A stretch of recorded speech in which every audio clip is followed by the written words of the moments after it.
সাভারে বিশ্ব স্বাস্থ্য দিবস উপলক্ষে র্যালি ও সেমিনার অনুষ্ঠিত হয়েছে।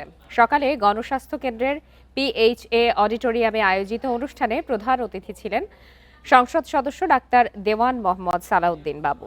দিবসটি উপলক্ষে বর্ণাঢ্য র্যালি শেষে অনুষ্ঠিত হয় সেমিনার। এতে প্রায় 6 শতাধিক স্বাস্থ্য বিশেষজ্ঞ ও অধ্যাপক অংশ নেন। 200-র বেশি সার্ভিস ও ফিচারে লেনদেনের সব বিকাশ অ্যাপে সম্ভব। বক্তারা আধুনিক চিকিৎসা বিজ্ঞানের নানা দিক তুলে ধরে স্বাস্থ্য সুরক্ষায় সবাইকে বিজ্ঞানের পাশে দাঁড়ানোর আহ্বান জানান।